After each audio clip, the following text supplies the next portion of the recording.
Get your dirty hands off that menu! Animals don't eat in first class. A white flight attendant rips the leather menu straight out of a black man's hands. First class cabin, Atlantic Meridian Flight 714. 12 passengers watching. He looks up. Steady. Soft. Ma'am, I have a ticket for seat 2A. She slams her palm on his armrest. I don't give a damn about your ticket.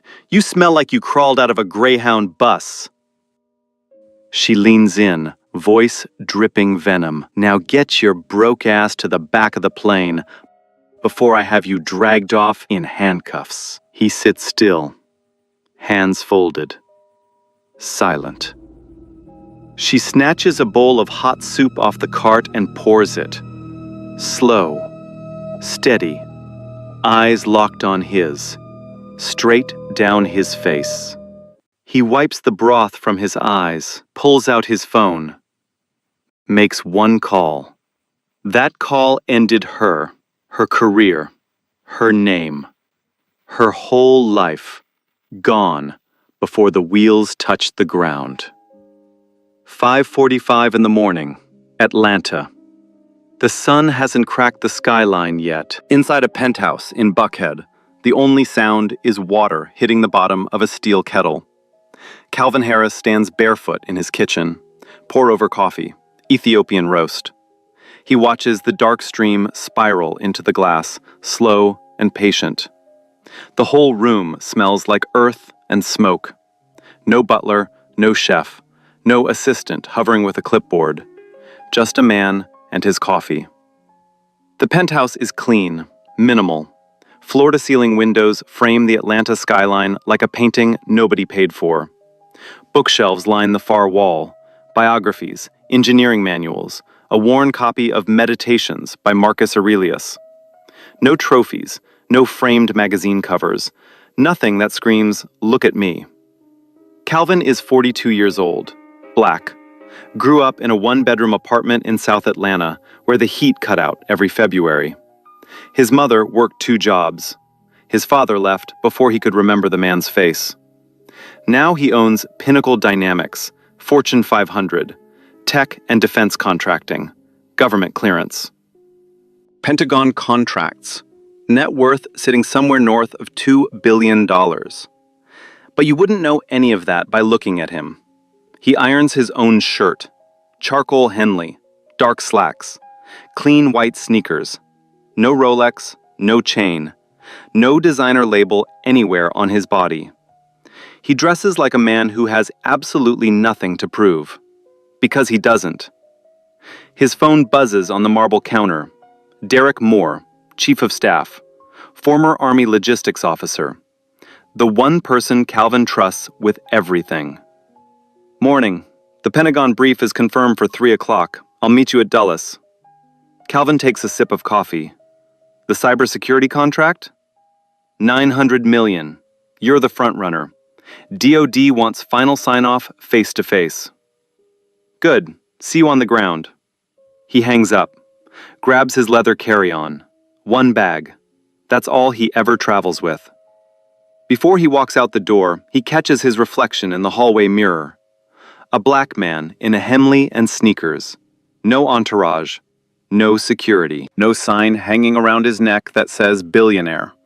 He likes it that way. Always has.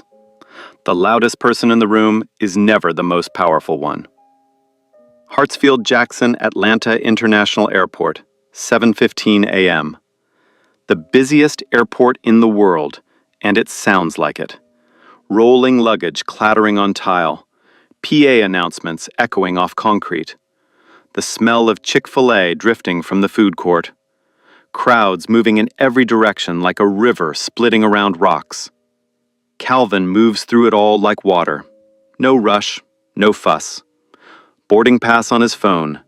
Gate B14, Atlantic Meridian Airlines.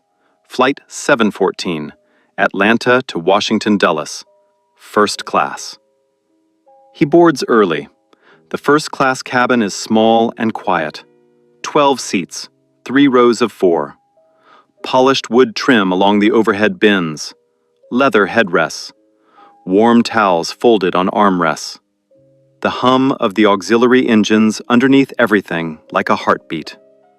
Calvin slides into 2A, window seat, stows his bag overhead, opens his tablet and starts reading a Pentagon brief.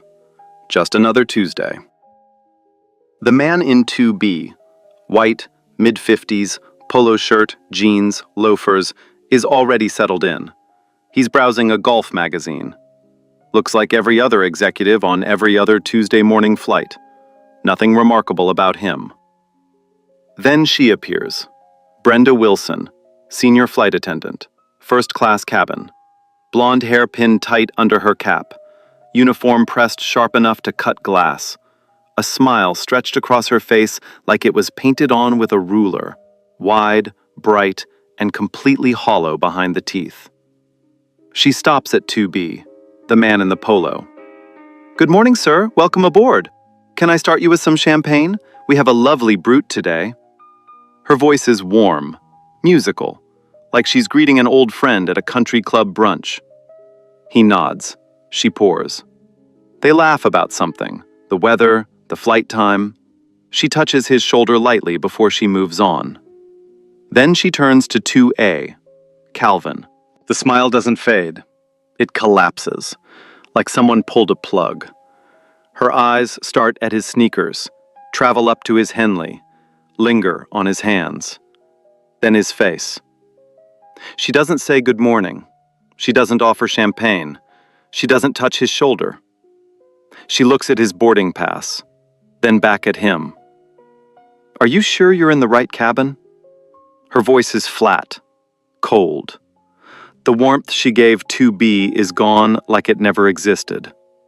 The man in 2B, polo shirt, jeans, loafers, was dressed exactly the same level of casual. The only difference between them was skin. The seatbelt sign turned off with a soft chime. The cabin lights dimmed to a warm gold. First-class service began. Brenda started with row 1, smile on, tray out. "Good evening, ma'am.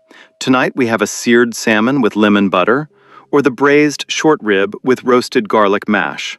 What can I get you?" Row 1, served. Row 3, served. White wine poured, napkins unfolded, silverware set with precision. Then she reached row 2. She stopped at 2B, the man in the polo shirt. "And for you, sir, the short rib is outstanding tonight. I had the chef plate an extra portion just for first class." He smiled, ordered the rib. She poured him a glass of Cabernet, leaned in and whispered something that made him chuckle. Then she turned to Calvin in 2A. She didn't stop. She didn't slow down. She walked right past him like his seat was empty, like he was a stain on the leather she'd rather not acknowledge. Calvin waited. He's a patient man. 10 minutes passed. Every single passenger around him had a full meal in front of them, hot food, real silverware, glass stemware catching the overhead light. The smell of braised beef and garlic filled the cabin like a warm fog. Calvin's tray table was empty. He pressed the call button. The soft chime rang through the cabin. Brenda appeared, but not quickly. She took her time, arms crossed, weight on one hip. She looked at him the way you'd look at a fly buzzing around your plate. "What?" Not, "What can I get you?" Not, "How may I help?" Just, "What?" Calvin kept his voice level. "I'd like to order from the first-class menu, please, and a glass of water would be great." Brenda exhaled through her nose, long and loud, like he'd just asked her to move a mountain with a teaspoon. "We're running low tonight. Most of the options are already gone." She didn't check, didn't glance at the galley, didn't consult a list, just said it. "I'll take whatever's available." She disappeared into the galley. 5 minutes. Then 10. Calvin went back to reading his Pentagon brief on the tablet. The man in 2B was already halfway through his short rib. Brenda came back. She set a tray on Calvin's table, but it wasn't first-class food. It was a cold sandwich wrapped in plastic, a tiny bag of pretzels, a small water bottle with a dented cap. Economy class, straight out of the back galley. Calvin looked at the sandwich, then at the man in 2Bs. Braised short rib with roasted garlic mash, then back at Brenda. I believe the first-class menu includes the braised short rib. I can see the cart is still in the galley. I'd appreciate that instead. Brenda's eyes narrowed. She tilted her head like she was talking to a child who couldn't understand a simple instruction. That's been reserved for the other passengers. Which passengers? There are 12 seats. I count 11 meals served and 1 sandwich. Something flickered behind her eyes. Not embarrassment, irritation. The kind of irritation that comes when someone you've decided is beneath you has the nerve to push back. Look, you got food. Eat it or don't. I'm not arguing with you about a meal. She turned on her heel and walked away. End of conversation. Case closed. Calvin didn't eat the sandwich. He set his napkin on the tray, folded his hands in his lap, and pressed the call button again. This time, he spoke clearly. I'd like to speak with the lead flight attendant, please. Brenda's jaw tightened. She stared at him for a full 3 seconds. Then she turned and walked toward the front galley, her heels clicking on the cabin floor like a countdown. She found Trish Owens in the galley, pouring coffee. Trish was the purser, the lead flight attendant on this flight. 53 years old, 28 years in the industry. She'd seen every kind of passenger complaint there was, and she'd mastered the art of making them disappear. Brenda leaned in close. Her voice was low but sharp. The guy in 2A is becoming a problem. He's been combative about the meal service. Aggressive tone. I think he might escalate. Not a single word of that was true. Trish sighed. She didn't ask what happened. Didn't ask for details. Didn't ask to review the situation herself. She just grabbed a coffee pot and followed Brenda back to row 2. Trish stopped at 2A. She looked at Calvin, then at Brenda, then back at Calvin. She put on the voice. Every passenger knows the voice. That syrupy, sing-song customer service tone that sounds kind but means, you are the problem, and I need you to stop. Sir, I understand there's been a little misunderstanding with the meal service tonight. I'm sure we can sort this out. Let's all just stay calm, okay? Stay calm. As if Calvin was the one who wasn't calm. As if he'd been shouting. As if he'd done a single thing wrong. Calvin looked at Trish. His voice was steady, measured, every word placed with precision. Ma'am, I've been in this seat for 45 minutes. Every passenger around me has been served a full first-class meal. I was given an economy sandwich. I'm not being combative. I'm asking for the service I paid for. Trish blinked. For a half-second, something cracked in her expression. Something that said, he's right. But then she glanced at Brenda, and the crack sealed shut. I understand your frustration, sir. Let me see what we can do. She walked away, back to the galley. She did not come back. No meal arrived. No apology. No explanation. Nothing. Calvin sat in his seat. The economy sandwich is growing cold on his tray. Surrounded by passengers eating braised short rib with real silverware and drinking Cabernet from glass stemware. 20 minutes passed. Then Brenda came back. She was carrying a tray, a real tray this time. A bowl of hot soup, French onion, steam curling off the surface, a bread plate on the side. For a moment, just a moment, it looked like someone had corrected the situation, like decency had quietly won. She walked toward 2A, stopped directly in front of Calvin. The tray was level with his chest. He looked up. She looked down. Their eyes met. And she didn't set the tray down. She tilted it, slowly, deliberately. The bowl slid first, then the soup. A cascade of scalding broth, onions, cheese, boiling liquid, poured directly onto Calvin's face. His forehead, his eyes, down his neck, soaking through his Henley and into his lap. The bread plate clattered onto his thighs and tumbled to the floor. She didn't stumble. She didn't trip. There was no turbulence. The tray was steady in her hands the entire time. She watched it happen like she was watering a plant. The cabin went dead silent.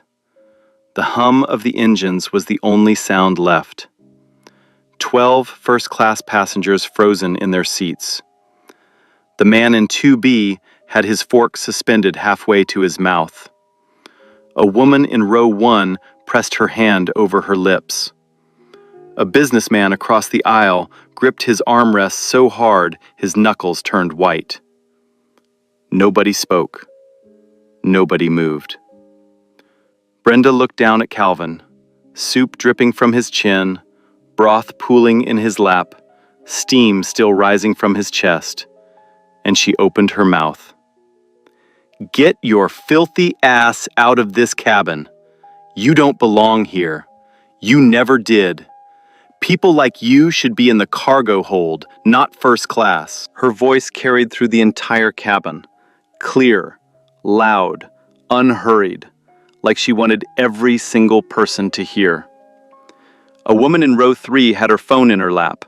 The red recording light was on. She didn't move. She barely breathed. But she captured every word. Calvin sat still, soup burning his skin, broth dripping from his jaw onto the leather seat, his Henley ruined. His tablet screen cracked where the bread plate had struck it. He reached for the cloth napkin on his armrest, wiped his face, slowly, methodically. Forehead, eyes, cheeks, chin. Then he looked up at Brenda, not with anger, not with shock, with something far worse for her: certainty. "You're going to regret this, not because I'm angry, because I don't forget." His voice was barely above a whisper, but in the silence of that cabin, every single person heard it. He reached into his pocket, pulled out his phone, connected to the in-flight Wi-Fi, and sent one message.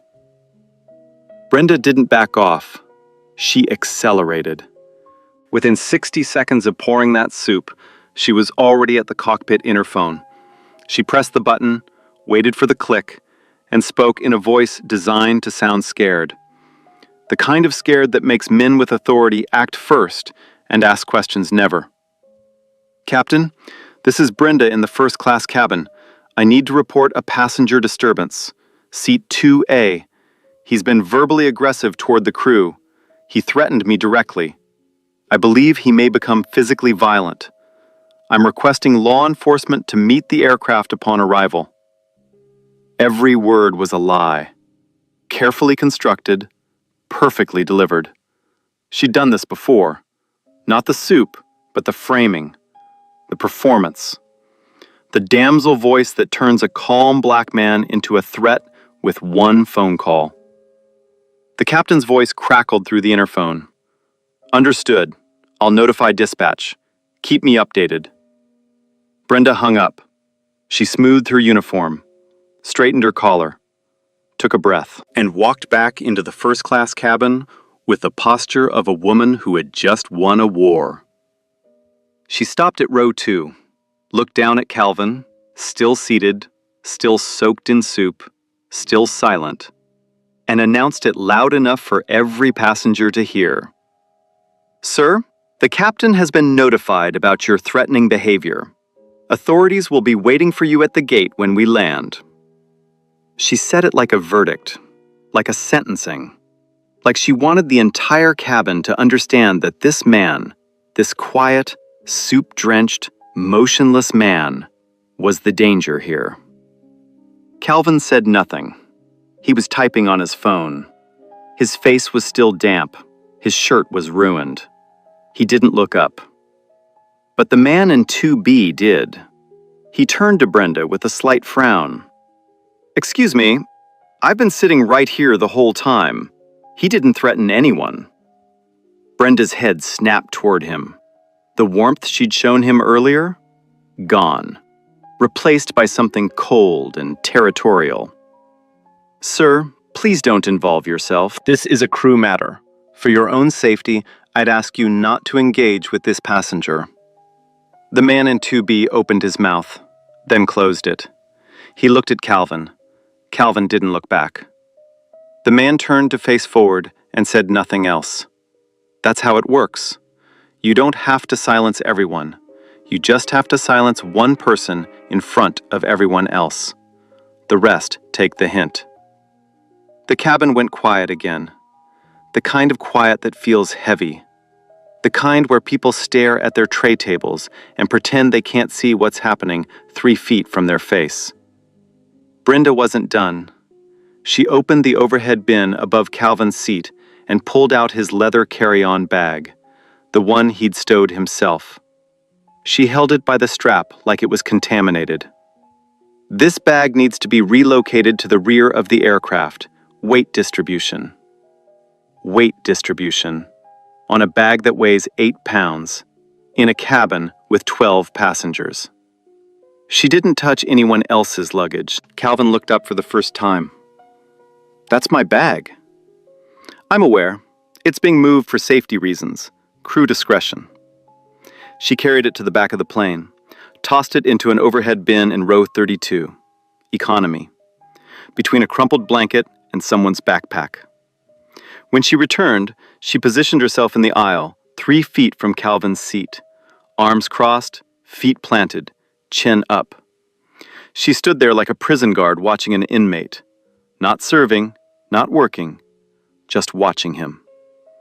Calvin reached for the napkin dispenser in his armrest to clean the remaining soup from his neck. The compartment was empty. He pressed the call button. Brenda didn't move. She stared at him. Let the chime ring 3 times before she spoke. "What now?" "I need napkins to clean the soup you poured on me." "We're out." They were not out.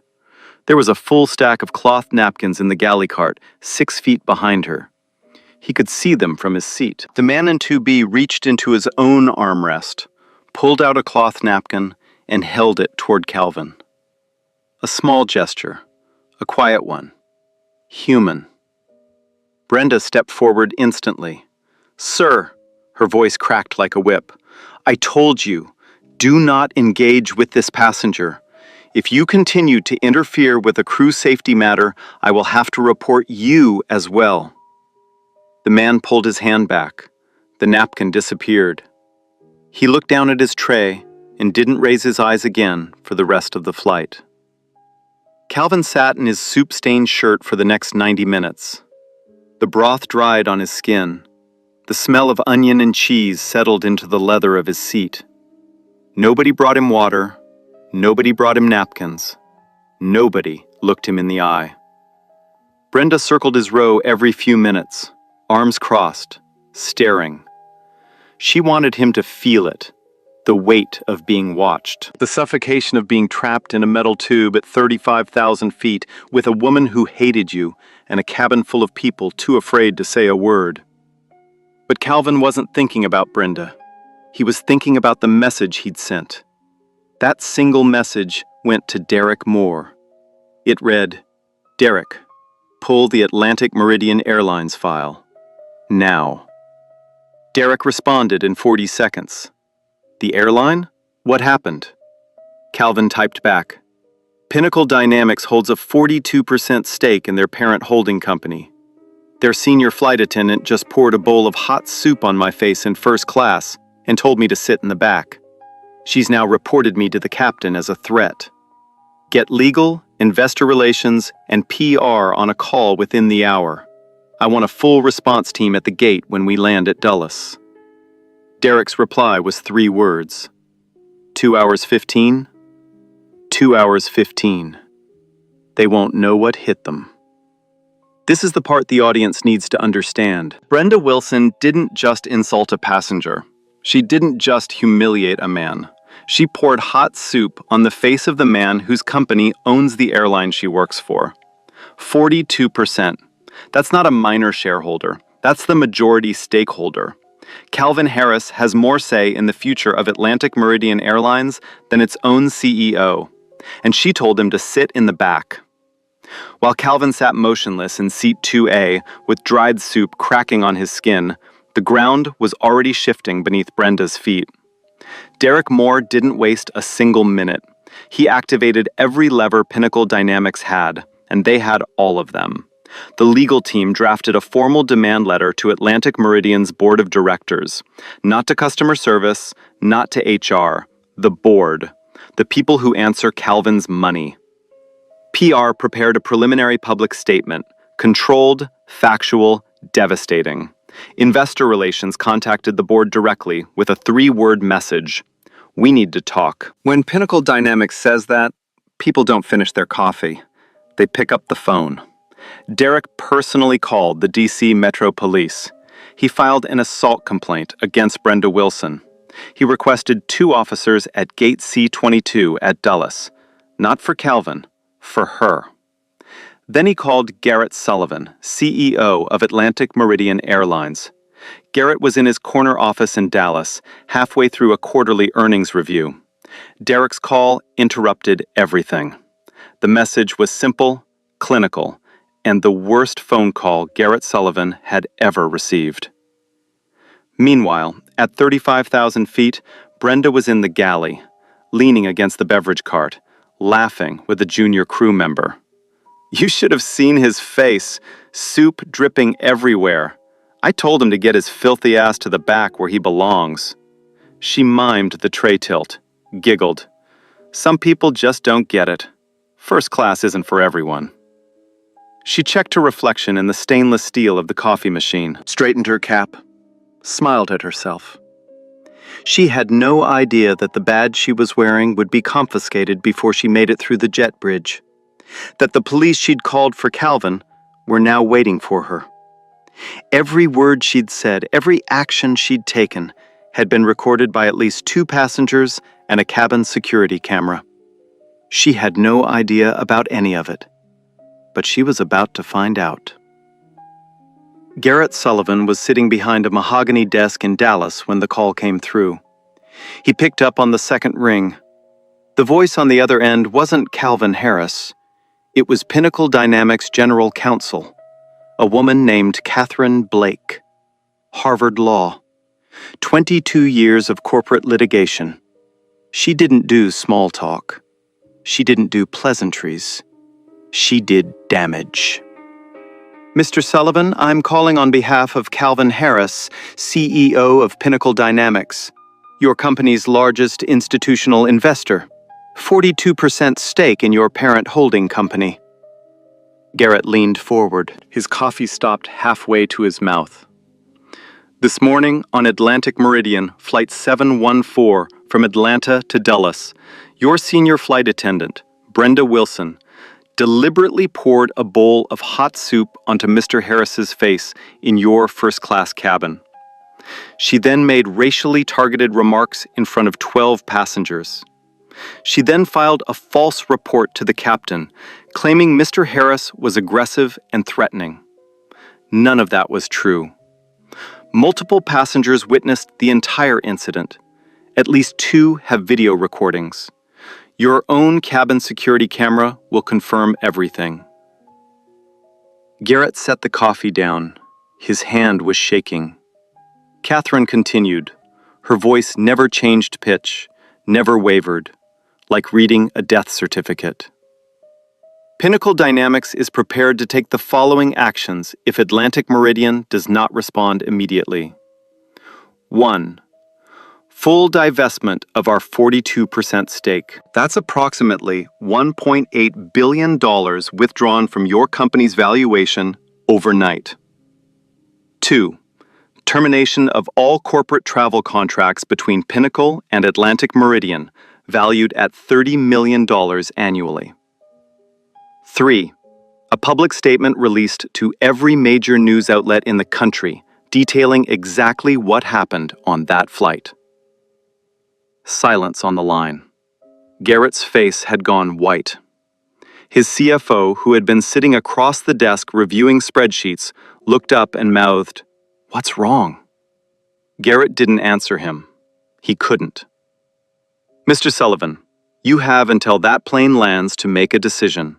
That gives you approximately 45 minutes." The line went dead. Garrett stood up so fast his chair rolled into the window behind him. He grabbed his direct line to Atlantic Meridian's operations center and dialed with fingers that could barely find the buttons. "Get me the purser on flight 714, now, right now." 3 minutes later, Trish Owen's voice came through the cockpit relay. She sounded confused, nervous. She'd never received a direct call from the CEO before.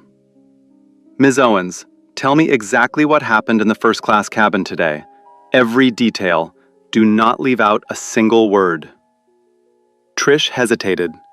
For a moment, she considered backing Brenda's version, the version where Calvin was the problem, the version that was easier. But something in Garrett's voice told her that lying right now would be the last professional decision she ever made.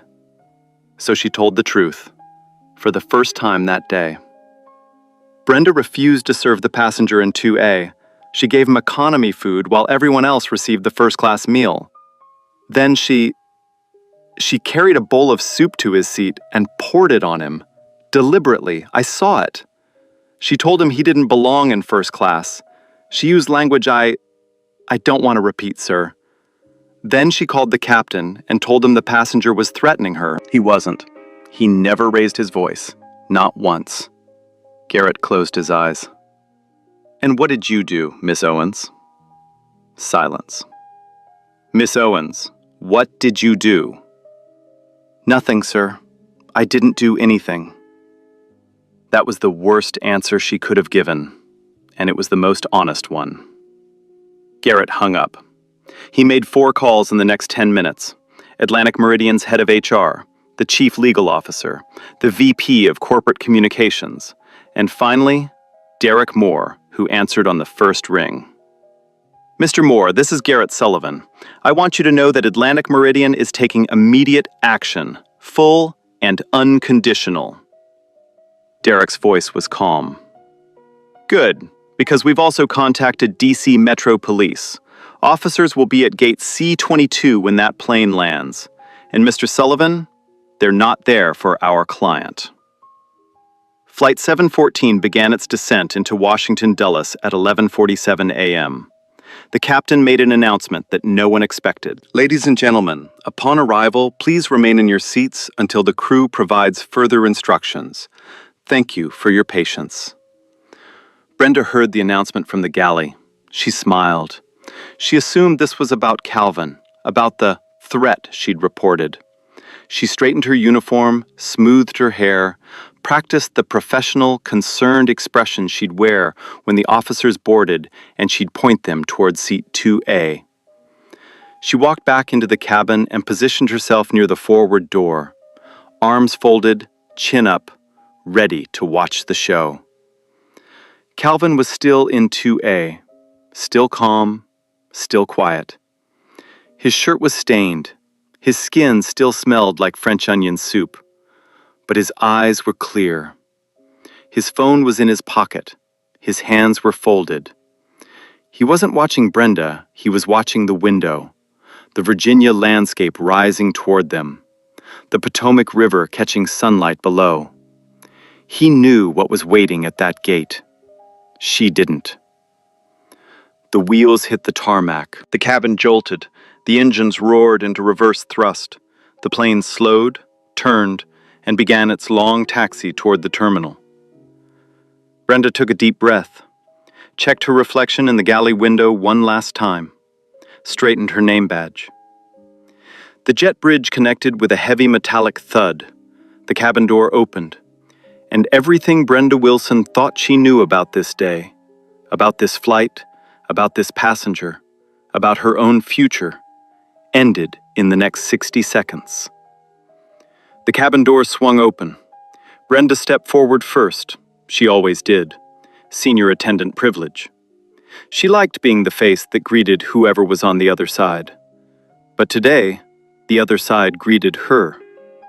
Standing in the jet bridge were two DC Metro police officers in full uniform, hands on their belts, faces blank. Behind them, two men in dark suits, Atlantic Meridian corporate representatives, badges clipped to their breast pockets. And behind them, leaning against the jet bridge wall with a garment bag over one arm, was Derek Moore. Brenda's rehearsed smile held. She assumed this was her moment, her performance. She turned slightly, ready to gesture toward seat 2A, ready to point at the problem she'd manufactured. Officers, thank you for coming. The passenger I reported is... Brenda Wilson? The voice came from one of the corporate representatives, a tall man with silver hair and a jaw that looked like it had never smiled in its life. Brenda blinked. Yes, I'm the one who filed the... Ms. Wilson, I'm Edward Cole, Senior Vice President of Operations for Atlantic Meridian Airlines. This directive comes directly from CEO Garrett Sullivan. He paused, not for dramatic effect, for legal precision. You are terminated from Atlantic Meridian Airlines, effective immediately. You are to surrender your crew badge, your aircraft access credentials, and your company identification at this time. You will not return to the cabin. Your personal belongings will be inventoried and mailed to your home address within 5 business days. Brenda's mouth opened. Nothing came out. Her hand went to her name badge, the one she'd straightened in the galley mirror 60 seconds ago. These officers, Edward continued, nodding toward the two police, are here regarding a criminal assault complaint filed against you by the passenger in seat 2A. Brenda's face went white. Not pink, not pale. White. The color of paper. The color of someone watching their own life exit their body. Assault? He was the one who... He threatened me. I was just doing my... The passenger you assaulted is Calvin Harris. Edward's voice didn't waver. He is the CEO and founder of Pinnacle Dynamics. His company holds a 42% ownership stake in Atlantic Meridian's parent holding company. He is, for all practical purposes, the single largest owner of this airline. The jet bridge went silent. Behind Brenda, in the cabin, passengers were straining to hear. The man in 2B had unbuckled his seatbelt and was leaning into the aisle. The woman in row 3 still had her phone recording. Brenda's legs buckled slightly. She caught herself on the jet bridge railing. Her mouth moved, but the words came out broken. Fragments. I didn't know. The system. He didn't look like... I was just... Ma'am, one of the officers stepped forward. His voice was professional, flat. You have the right to remain silent. Anything you say can and will be used against you in a court of law. They read her rights in the jet bridge. The same jet bridge she'd walked through 1,000 times, with her chin up and her badge gleaming. The same corridor where she'd laughed with coworkers and complained about passengers and felt untouchable. She wasn't laughing now. They removed her badge. They removed her credentials.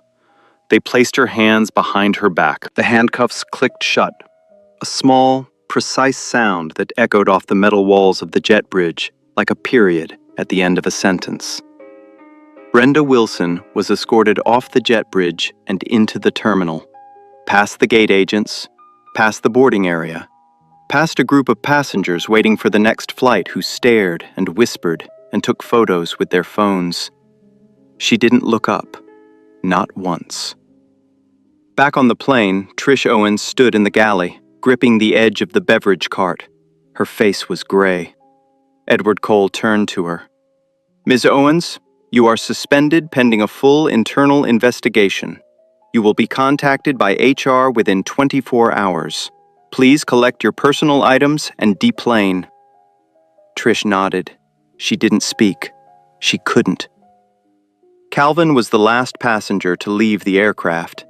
He stood in the aisle, soup stains still visible on his Henley. Derek met him at the cabin door, handed him the garment bag. Fresh shirt, black, your size. Calvin took it. Changes in the jet bridge, buttoned the collar, adjusted the cuffs, folded the soup-stained Henley and placed it in a plastic bag. It would be evidence later. Derek checked his watch. Pentagon meeting is in 90 minutes. Car's waiting. Calvin nodded. He stepped through the jet bridge and into the terminal. The gate area was buzzing, people pointing, whispering, a few phones raised in his direction. He didn't acknowledge any of it. He walked straight ahead, shoulders level, eyes forward. He didn't look back, not once. The video hit the internet at 9:47 p.m. Eastern Time. The woman in row 3, the one who'd held her phone in her lap for the entire flight, uploaded it to Twitter with a caption that read, "Watch a flight attendant pour hot soup on a black man's face in first class. This happened today, on my flight." The clip was 2 minutes and 14 seconds long. It captured everything. Brenda walking towards seat 2A with the tray, the pause, the eye contact, the slow, deliberate tilt, the soup cascading down Calvin's face, the steam rising from his chest. And then her voice, crisp, clear, unmistakable, cutting through the cabin silence. "Get your filthy ass out of this cabin. You don't belong here." By midnight, the video had 3 million views. By morning, it had 11 million. The hashtag spread like wildfire. Hashtag Atlantic Meridian Racism. Hashtag Calvin Harris. Hashtag Justice at Cruising Altitude. Hashtag Sit in the Back. That last one burned the hottest, because it echoed something older, something this country was supposed to have moved past a long time ago. Mina Taylor, an investigative journalist with the Atlanta NBC affiliate, was the first to run a full segment. She identified Calvin, with his permission, and laid out exactly who he was. Self-made billionaire, defense contractor, Pentagon consultant, philanthropist who had donated over $200 million to education initiatives in underserved communities, and the single largest stakeholder of the very airline whose employee had just poured soup on his face and told him to go sit in the back. The public reaction was volcanic. Atlantic Meridian's social media accounts were buried under an avalanche of outrage. Their app rating cratered to 1.2 stars overnight. Corporate partners issued statements reviewing their relationship. 3 major advertisers pulled their campaigns from Atlantic Meridian's in-flight magazine within 48 hours. 2 Fortune 500 companies publicly announced they were suspending all corporate travel bookings with the airline until meaningful accountability was demonstrated. But the internet fury was just the surface. Underneath it, the investigation was already tearing Atlantic Meridian apart from the inside. The airline launched an internal review under pressure from its own board, the same board that answered to Calvin's money. What they found was worse than anyone expected. Brenda Wilson had 4 prior complaints on file. 4. All from passengers of color. One from a black businessman who said she'd refused to serve him a pre-flight drink. One from a Latino family who said she'd publicly questioned whether their first-class tickets were legitimate. One from a South Asian doctor who said she'd moved his luggage without permission and made a comment about people who got upgraded by mistake. All 4 complaints had been filed through proper channels. All 4 had been reviewed by the same person, Patricia Trish Owens. And all 4 had been marked resolved, no action required. Trish hadn't just failed to intervene on Flight 714. She had been burying Brenda's behavior for years. It got worse. Investigators pulled Brenda's messages from an internal employee group chat. The screenshots were damning. Messages about certain passengers who don't deserve first class. Jokes about the wrong people getting upgrades. One message sent 3 months before Flight 714 read, "Had another one today in 1A. Designer bag, fancy shoes, still doesn't belong. You know the type." You know the type. 4 words that said everything about who Brenda Wilson really was. The FAA opened a separate investigation into Atlantic Meridian's crew conduct policies and complaint handling procedures. 2 members of Congress called for a public hearing. Brenda and Trish were both formally referred for legal proceedings. Calvin filed a civil lawsuit against Atlantic Meridian Airlines and Brenda Wilson personally. The claims: assault, racial discrimination under Title II of the Civil Rights Act, intentional infliction of emotional distress, and defamation for Brenda's false report to the captain that Calvin had been aggressive and threatening.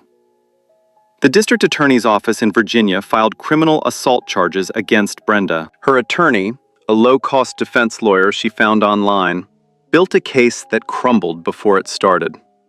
Brenda claimed the tray slipped due to unexpected turbulence. The flight data recorder showed 0 turbulence logged during that portion of the flight. She claimed her comments were taken out of context. 3 separate video recordings from 3 separate passengers captured her exact words from 3 different angles. She claimed Calvin had been combative and threatening. The man in seat 2B submitted a written statement saying Calvin never once raised his voice during the entire flight. Judge Dorothy Adams presided over the case. 62 years old, 30 years on the bench. She had a reputation for 2 things: fairness and 0 tolerance for lies told under oath. The trial was short. The evidence was overwhelming.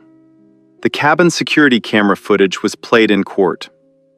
The courtroom watched Brenda walk toward seat 2A, watched her stop, watched her eyes meet Calvin's, watched her tilt the tray with steady hands. The courtroom gasped. A juror in the second row pressed her hand to her mouth. A former co-worker, a flight attendant who had worked with Brenda for 6 years, took the stand. She testified about Brenda's pattern of behavior, the comments in the break room, the way she'd refer to black and brown passengers as them, the group chat messages, the culture of silence that Trish had enforced. Then Calvin testified. He sat in the witness chair in a dark suit, hands folded, voice steady. He described the feeling of hot soup hitting his skin at 35,000 feet, the sting, the burn, the sound of it splattering on leather. He described sitting in that seat for 90 minutes with broth drying on his face while no one brought him a napkin. He described being told he didn't belong in a seat he paid for, on an airline he owned. The soup washed off, Calvin said quietly. The words didn't. The courtroom was silent. Judge Adams removed her glasses and set them on the bench. The criminal verdict came first. Guilty. Assault. 12 months probation, 200 hours of community service at a civil rights education center, 2 years of mandatory anti-discrimination counseling, and a permanent criminal record that would follow Brenda Wilson for the rest of her life. The civil case was settled 2 weeks later. The amount was undisclosed, but sources close to the case confirmed it was in the 8-figure range. The settlement included mandatory conditions: company-wide anti-discrimination training for all 18,000 Atlantic Meridian employees, enhanced cabin security cameras on every aircraft, an independent passenger complaint review board with the authority to override internal decisions, and a public apology issued by Garrett Sullivan personally on national television in prime time. Trish Owens was terminated. Her FAA cabin crew certification was revoked for failure to intervene in a crew member's assault on a passenger. She would never work in aviation again. Garrett Sullivan stepped down as CEO 6 months later. The board cited failure of leadership culture. He didn't fight it. He knew. And Brenda Wilson, the woman who had poured soup on a man's face and told him he belonged in cargo, never worked a customer-facing job again. Last anyone heard, she was doing back-office data entry in a windowless room in suburban Virginia. Alone. No passengers, no audience, no power. Just a keyboard and the silence she'd earned. 6 months later, a Tuesday morning, Atlanta. Calvin Harris walked through Hartsfield-Jackson Airport the same way he always did. One leather carry-on, dark slacks, clean sneakers, no entourage, no security detail, just a man and his coffee. He passed the gate where Flight 714 had departed 6 months ago. Didn't stop, didn't slow down, just walked. He boarded an Atlantic Meridian flight, first class, window seat. The cabin looked the same, polished wood trim, leather headrests, warm towels on the armrests. But something was different. Small things. A new placard near the cabin door that read, "Every guest deserves dignity." A tiny camera mounted above the galley entrance that hadn't been there before. New training manual stickers on the crew station clipboard. The changes were quiet, but they were real. A flight attendant approached his seat. Young, black woman, natural hair pulled back, warm eyes. She didn't know who he was. She had no idea that the man in 2A was the reason her training program had been rewritten. The reason her complaint process now had an independent review board. The reason the placard on the wall existed at all. She just smiled. A real smile. Not rehearsed, not calculated, just human. "Welcome aboard, sir. Can I get you anything before we take off?" Calvin looked at her. For a moment, just a moment, he saw Brenda Wilson standing in the same spot. The sneer, the disgust, the soup, the words. Then the moment passed, because this wasn't Brenda. This was someone else, someone better, someone who saw a passenger, not a color. "Just a coffee, thank you." She nodded and walked toward the galley. Calvin settled into his seat, pulled out his phone. A text from Derek. "Pentagon contract signed, 900 million. Congratulations." Calvin typed back. "The contract is nice, but the kid who just served me coffee without flinching? That's the win." He put his phone away, looked out the window. The Atlanta skyline caught the morning light the same way it always did. Golden, sprawling, full of people fighting to be seen. The plane taxied, the engines built their low roar, the ground dropped away. Calvin watched his city shrink below him, the city that raised him, the city that told him he wasn't enough, the city that watched him prove otherwise. He closed his eyes, and for the first time in 6 months, he didn't think about soup. Calvin Harris donated every cent of his civil settlement to a foundation he created himself. He called it the Harris Equity in Travel Initiative. It funds anti-discrimination audits at airlines and airports across the country. It provides free legal representation to passengers who experience racial profiling in the air. In its first year alone, it intervened in 43 cases and forced policy changes at 6 major carriers. But here's the thing this story is really about. It's not about Calvin being a billionaire. It's not about the phone call.